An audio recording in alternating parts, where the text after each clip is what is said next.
ಕಲಾರಂತ ಮಿತ್ರರ ಕಥೆ ಎಪಿಸೋಡ್ 1 ಪ್ರಾಣ ಸ್ನೇಹಿತರು. ಪುರಾತನ ನಾಗೇಂದ್ರಪುರ ಊರಿನಲ್ಲಿ ಹಲವಾರು ಜನರು ತರಹ ಕೆಲಸ ಮಾಡುತ್ತಾ ಜೀವನ ಸಾಗಿಸುತ್ತಿರುವವರು. ಅದೇ ಊರಿನಲ್ಲಿ ದೇವ ಎನ್ನುವ ಒಬ್ಬ ಕಳ್ಳ ಇರುತ್ತಿದ್ದ. ಅವನು ಊರಿನಲ್ಲಿ ತಿರುಗುತ್ತಿರುವಾಗ ಏನಾದರೂ ವಸ್ತು ಕಣ್ಣಿಗೆ ಬಿದ್ದರೆ ಅದೇ ರಾತ್ರಿ ಅವನ ಮನೆಯಲ್ಲಿ ಇರಬೇಕಾದೆ. ಆಸ್ತಿ ಅಂತಸ್ತು ಎಲ್ಲವೂ ಅವನ ಹತ್ತಿರ ಇದ್ದರೂ ಒಂದೇ ಆಸೆ. ನನಗ ತಿಳುವಳಿಕೆ ಬಂದಾಗಿನಿಂದ ಕೇಳ್ತಾ ಇದ್ದೀನಿ ಈ ವರದರಾಜು ಬಗ್ಗೆ. ತಾಲಿಮರಕ್ಕೆ ತಿಳಿಯದ ಹಾಗೆ ಶೆರೆಯು ತೆಗೆಯದು, ಗುಲಾಬಿ ಗಿಡಗೆ ತಿಳಿಯದ ಹಾಗೆ ಗುಲಾಬಿ ಹೂವಿಗೆ ಕಳತನ ಮಾಡುತ್ತಾನಂತೆ. ಯಾವಾಗಾದರೂ ವರದರಾಜುಗೆ ಒಂದು ಸಾರಿ ನೋಡಬೇಕು. ಹಾಗೆ ಅವನು ಯಾವತ್ತೂ ಮನಸ್ಸಿನಲ್ಲಿ ಅನ್ನುಕೊಳ್ಳುತ್ತಿದ್ದ. ಹಾಗೆ ಪಕ್ಕ ಊರಿನ ಸೀತಾರಾಂಪುರ ಊರಿನ ವರದರಾಜುನು ಇದೇ ಆಲೋಚನೆ ಮಾಡುತ್ತಿರುವನು. ಯಾರೋ ದೇವ ಅಂತ ಹಾಲಿಗೆ ತಿಳಿಯದ ಹಾಗೆ ಮೊಸರು ತೆಗಿದಾನಂತೆ. ಅವನಿಗೆ ಒಂದು ಸಾರಿ ಖಂಡಿತ ನೋಡಬೇಕು. ಅವನ ಜೊತೆ ಸ್ನೇಹ ಮಾಡ್ಕೋಬೇಕು. ಹೇಗೆ ಕಳತನ ಮಾಡ್ತಾನೆ ತಿಳ್ಕೋಬೇಕು. ಹಾಗೆ ಯಾವತ್ತೂ ಮನಸ್ಸಿನಲ್ಲಿ ಅನ್ನುಕೊಳ್ಳುತ್ತಿದ್ದನು. ಒಂದು ದಿನ ಮಧ್ಯಾಹ್ನದ ಹೊತ್ತು ರಾಗಿ ಮುದ್ದಿ ಮತ್ತು ಕಳ್ಳತನ ಮಾಡಿದ ಕೋಳಿ ಪಲ್ಯ ತಿಂದು ಹೊರಟಿದ್ದ ವರದರಾಜು. ಇವತ್ತು ಏನಾದ್ರೆ ಸರಿ, ಆ ದೇವನ್ನು ನೋಡಬೇಕು.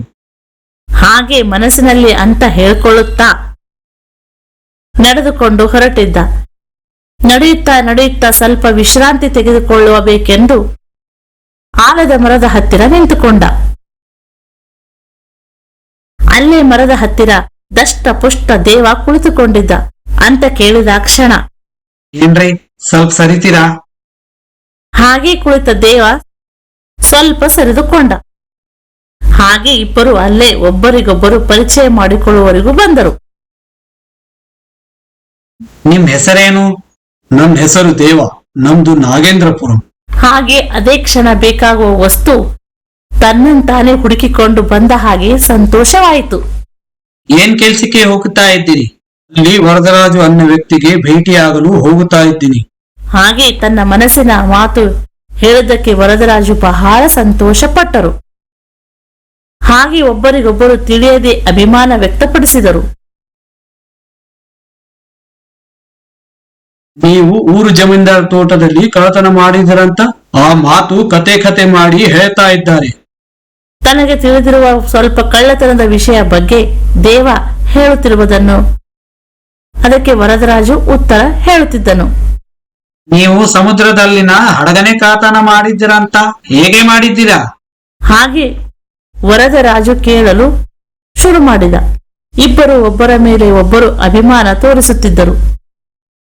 ವರದರಾಜ ಅವರೇ, ನೀವು ನಮ್ಮ ಮನೆಗೆ ಬರಬೇಕು. ಇವತ್ತು ರಾತ್ರಿ ನಮ್ಮ ಮನೆಯಲ್ಲೇ ಇರಬೇಕು ಅಂತ ಹೇಳಿದ್ರು. ಅದಕ್ಕೆ ವರದರಾಜು ಒಪ್ಪಿಕೊಂಡು ದೇವ ಹತ್ತಿರ ಹೊರಟರು. ಇಬ್ಬರು ಮನೆಯಲ್ಲಿ ಕುಳಿತುಕೊಂಡು ಒಬ್ಬರಿಗೊಬ್ಬರು ಕಳ್ಳತನದ ವಿಷಯ ಬಹಳ ಆಸಕ್ತಿಯಿಂದ ಚರ್ಚೆ ಮಾಡುತ್ತಿದ್ದರು. ವರದರಾಜ ಅವರೇ, ಬನ್ನಿ ಊಟ ಮಾಡೋಣ. ಹಾಗೆ ಹೇಳಿ ವರದರಾಜು ತನ್ನ ಶ್ರೀಮಂತಿಕೆ ತೋರಿಸಿಕೊಳ್ಳಲು ಚಿನ್ನದ ತಟ್ಟೆಯಲ್ಲಿ ಊಟ ಬಡಿಸಿದನು. ಸ್ವತಃ ಕಳ್ಳ ಇರುವುದರಿಂದ ತನ್ನ ಕಣ್ಣ ದೃಷ್ಟಿ ಚಿನ್ನದ ತಟ್ಟೆಯ ಮೇಲೆ ಬಿತ್ತು. ದೇವ ಕೂಡ ಆ ವಿಷಯ ತಿಳಿದಿತ್ತು. ರಾತ್ರಿ ಏನಾದರೂ ಮಾಡಿ ಬಂಗಾರು ತಟ್ಟೆ ಕಳತನ ಮಾಡಬೇಕು. ಹಾಗೆ ಮನಸ್ಸಿನಲ್ಲಿ ಅಂದುಕೊಳ್ಳುತ್ತಿದ್ದ ದೇವಾಗೆ ವರದರಾಜುವಿನ ಬುದ್ಧಿ ತಿಳಿದಿತ್ತು. ಆದ ಕಾರಣ ಚಿನ್ನದ ತಟ್ಟೆ ಅಟ್ಟದ ಮೇಲೆ ಇಟ್ಟಿದನು. ವರದರಾಜು ಅದು ನೋಡಿ, ನನಗೆ ಆ ತಟ್ಟೆಯ ಕೆಳಗಡೆ ಹಾಸಿಗೆ ಹಾಕ್ರಿ. ಹಾಗೆ ಹೇಳಿದ ನಂತರ ವರದರಾಜುವಿನ ಬುದ್ಧಿ ದೇವ ತಿಳಿದುಕೊಂಡಿದ್ದ. ಅಟ್ಟದ ಮೇಲೆ ಚಿನ್ನದ ತಟ್ಟೆ ಇದೆ. ಸ್ವತಃ ಕಳ್ಳ ಇರುವುದರಿಂದ ಯಾವ ರೀತಿ ಕಳ್ಳತನ ಮಾಡುವನು ಎಂದು ತಿಳಿದ ದೇವಾಗೆ ತಿಳಿದಿರುವುದರಿಂದ ಚಿನ್ನದ ತಟ್ಟೆಯಲ್ಲಿ ನೀರು ತುಂಬಿದ.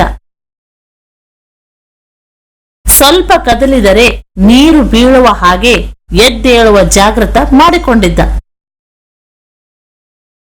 ಅರ್ಧ ರಾತ್ರಿ ಆದ ಮೇಲೆ ವರದರಾಜು ಎದ್ದು ಚಿನ್ನದ ತಟ್ಟೆ ನೋಡಿದ. ಓಹೋ, ಬಂಗಾರು ತಟ್ಟೆ ತುಂಬಾ ನೀರು ಹಾಕಿದೀಯಾ? ಹಾಗೆ ಮನಸ್ಸಿನಲ್ಲಿ ಹೇಳಿಕೊಳ್ಳುತ್ತಾ ತಟ್ಟೆಯಲ್ಲಿ ಕಲ್ಲಿದ್ದಲು ಹಾಕಿಬಿಟ್ಟ. ಕಲ್ಲಿದ್ದಲು ನೀರನ್ನು ನುಂಗಿಬಿಟ್ಟಿತು.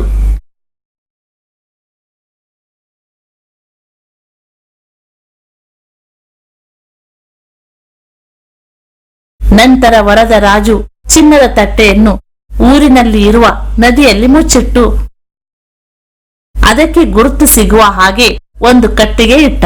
ಅದೇ ಕ್ಷಣ ಹೊರಟು ಹೋದರೆ ಅನುಮಾನ ಬರುವುದು ಅಂತ ಮತ್ತೆ ದೇವ ಮನೆಯಲ್ಲಿ ಮಲಗಿದನು.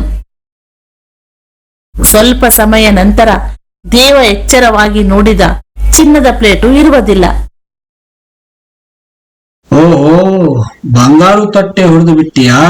ಹಾಗೆ ವರದರಾಜಿಗೆ ನೋಡಿದನು. ಮೊಣಕಾಲು ನೀರಿಂದ ಒದ್ದೆ ಆಗಿರುವುದನ್ನು ನೋಡಿದನು. ಮೊಳಕಾಲುವರೆಗೆ ನೀರು ಅಂದ್ರೆ ಇದು ನಮ್ಮ ಊರಿನ ನದಿ ಅಂದುಕೊಳ್ಳುತ್ತಾ ನದಿಗೆ ಹೊರಟಿದನು. ಅಲ್ಲಿ ನೋಡಿದರೆ ಚಿನ್ನದ ತಟ್ಟೆ ಇರುತ್ತದೆ. ದೇವ ಚಿನ್ನದ ತಟ್ಟೆ ತೆಗೆದುಕೊಂಡು ಮನೆಗೆ ಬಂದು ಮರುದಿನ ಉದಯದಲ್ಲಿ ಎದ್ದು ನೋಡಿದರೆ ಚಿನ್ನದ ತಟ್ಟೆ ಅದೇ ಜಾಗದಲ್ಲಿತ್ತು. ದೇವ, ನಿಮ್ಮ ಮನೆಯಲ್ಲಿ 2 ಬಂಗಾರು ತಟ್ಟೆ ಇದೆಯಾ? ಇಲ್ಲರಿ, ಒಂದೇ ಇದೆ. ಅದು ನೀವು ನದಿಯಲ್ಲಿ ಮುಚ್ಚಿಟ್ಟಿರುವ ಬಂಗಾರು ತಟ್ಟೆ. ಅಂದ ಹಾಗೆ ವರದರಾಜು ಮೊದಲಿಗೆ ಆಶ್ಚರ್ಯವಾಯಿತು. ಒಬ್ಬರು ಕಳ್ಳತನ ಇನ್ನೊಬ್ಬರು ತಿಳಿದುಕೊಂಡು ವಿಷಯ ತಿಳಿದುಕೊಂಡ ನಂತರ ಇಬ್ಬರು ನಗುತ್ತಿದ್ದರು. ಮುಂದೆ ಅದೇ ತರಹ ಕಳ್ಳತನ ಮಾಡುತ್ತಾ ಒಬ್ಬರಿಗೊಬ್ಬರು ಪ್ರಾಣ ಸ್ನೇಹಿತರಂತೆ ಜೀವನ ನಡೆಸುತ್ತಿದ್ದರು.